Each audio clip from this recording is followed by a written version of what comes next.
Hello, I'm Dr. Nicholas Cohen, and I'm here to share with you a top 10 list of tips for genital warts. Tip number 1 is knowing how to identify genital warts. Genital warts can also occur around the anus, and the scientific name for them are condyloma acuminata. They're the most common sexually transmitted infection in the United States, and they are caused by the human papillomavirus, or HPV, and the most common subtypes are 6 and 11, causing anogenital warts. You'll notice that they cause usually either a pink or a flesh-colored bump in the genital area or around the anus. And they can either be flat and smooth or they can be rough in texture. They can cause itching, bleeding, burning, tenderness, and in women they can cause vaginal discharge, and they can also cause pain. They can also be asymptomatic, not causing any symptoms at all. So tip number 1 is identifying genital warts. Tip number 2 is going to your doctor. If you have a lesion in your genital area or your anus, it's important to see a doctor to have it evaluated. If your doctor is unsure of the diagnosis, then he or she may send a biopsy for further analysis. Also, if you are confirmed to have HPV, your doctor may suggest that you get a HIV test, as if you have one sexually transmitted infection, you have risks of others, and people with HIV are more likely to get warts. However, in the majority of people with warts, they do not have HIV. Also, if you're female, your doctor may offer you a pregnancy test, because some of the treatments should not be given to pregnant women. In general, if your warts are less than 1 centimeter in size, if each of them is less than 1 centimeter in size, then they can be treated medically, and the first treatment can be given in your doctor's office. If they are greater than 1 centimeter, it's likely that medical treatment will not be successful, and that you should be referred to a surgeon or a gynecologist to have them removed surgically. So tip number 1 was identifying genital warts. Tip number 2 is seeing your doctor to confirm the diagnosis and to take the first step towards treatment. I'll discuss the different treatment options later.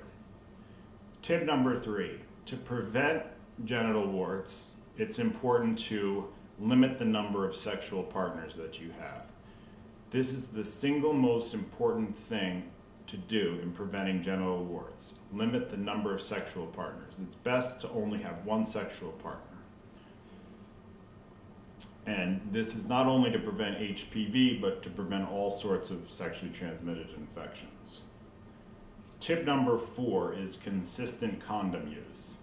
So tip number 3 was a very important step for preventing HPV, or warts, which is limiting your sexual partners. And tip number 4 is always wearing a condom when you have sex, or even oral sex. So although condoms do protect against warts that are underneath the condom, they do not prevent against warts that can be on the outside of the area protected by the condom. So this is not an 100% effective way of preventing warts, but it is effective to a certain degree. So tip number 3 and 4 were tips to prevent warts. Tip number 5 is another tip to prevent warts. It's called the Gardasil vaccine, or HPV vaccine. It prevents HPV 6 and 11, which are the two most common, which account for 90% of genital warts. As a bonus, this vaccine also prevents infection with the two most common types of HPV that cause cervical cancer. That's 18 and 21. So you're getting double protection, both protection against cervical warts and protection against cervical cancer with the Gardasil vaccine. The Gardasil vaccine is now, it used to be only recommended in women, and it's now recommended in men as well. And the age range to get this 3-part vaccine is between age 9 and 26. I'm sorry, correction, the Gardasil vaccine prevents infection with 16 and 18. I said 18 and 21, but it's the subtypes 16 and 18 that are responsible for cervical cancer. So the HPV vaccine prevents infection with 6, 11, 16, and 18 subtypes of HPV. 6 and 11 are the most common causes of warts. 16 and 18 are the most common causes of cervical cancer. So we've discussed so far how to identify warts, that you should see your doctor to have the formal diagnosis and the start of treatment. And then I've given you 3 tips for preventing warts. The remaining tips are treatment. So in general, warts will go away in about 1 to 2 years on their own without doing anything. So you don't have to get them treated. But if they're causing you bothersome symptoms or you don't like the sight of them, then you can get them treated. So tip number 6 is the first option for treatment. It's called podophyllin, and the brand and the form that you take home with you is Podophyllix. So podophyllin is what your doctor uses. Podophyllix is the prescription you would take home with you. So importantly, this treatment is not okay if you're pregnant, and it shouldn't go in the inside of your vagina or the inside of your rectum, because it's not good to be absorbed into your bloodstream. So it's important to use this only if you're sure you're not pregnant, and only if it's on the outside of your body. So it's a 25% solution. It would be applied by your doctor at your initial visit, and then you can get a prescription to apply it yourself. Once it's applied to the warts, it's allowed to dry, and then it's washed off within 6 hours.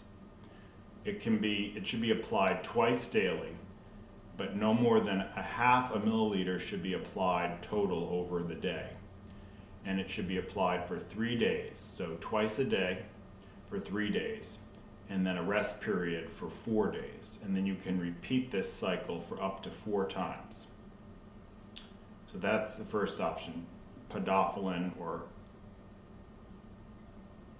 Podophyllix, which is the brand for the home treatment. Tip number 7 treatment is trichloroacetic acid. So this is a better option, or this is a safe option if you're pregnant, or if the lesions are inside your vagina or inside your rectum. It's safe both in pregnancy, and it doesn't get absorbed into your bloodstream. This can be applied by your doctor in the office, and it's good to have like Vaseline or some sort of a barrier ointment around the wart to prevent it from being touched by the skin, because it can burn. And it can be applied weekly. Usually it will take 4 to 6 weeks or you can just apply it until the lesions have cleared. So the 2 treatments I've discussed so far are podophyllin or Podophyllix, and then trichloroacetic acid. Tip number 8 treatment is imiquimod. Imiquimod also is not okay for internal use, and it's not okay for pregnancy. So the only one that I've said so far that's safe in pregnancy and internal use is trichloroacetic acid. Imiquimod is a cream that's in a 5% solution, applied once daily at bedtime, and it's used 3 times a week and can be used for up to 16 weeks. The area should be washed with soap and water 6 to 10 hours after application, so when you wake up the next day, basically. So in tips number 6 through 8, I've discussed medical treatments. Tip number 9 is a topical physical mechanical treatment. It's cryotherapy. So cryotherapy, I don't recommend it. It's nitrous oxide or liquid nitrogen spray. It is safe in pregnancy, and it is repeated every 1 to 2 weeks. but it is very painful when applied. It can cause blistering and ulceration, and then it can cause the skin to be hypopigmented or a lighter color after treatment. So because of these side effects, I recommend that you try one of the above 3 medical treatments, at least with 4 applications. So I recommend you try the trichloroacetic acid, the podophyllin, podophylox, or the imiquimod at least 4 times before you try cryotherapy because of these irritating side effects. But if you do try cryotherapy, it is effective, and again, should be repeated every 1 to 2 weeks. So I've covered in tip number 1, identifying warts, tip number 2, seeing a doctor, tip number 3, 4, and 5 were prevention, which is limiting your sexual partners, using condoms, and getting the Gardasil vaccine. Tip number 6, 7, 8, and 9 were your treatment options. And tip number 10 is to believe in yourself. HPV is the most common sexually transmitted disease in the US, and I've discussed some effective treatment options for dealing with the symptoms associated with genital warts. I hope these tips have been helpful. Thank you very much for listening, and have a great day.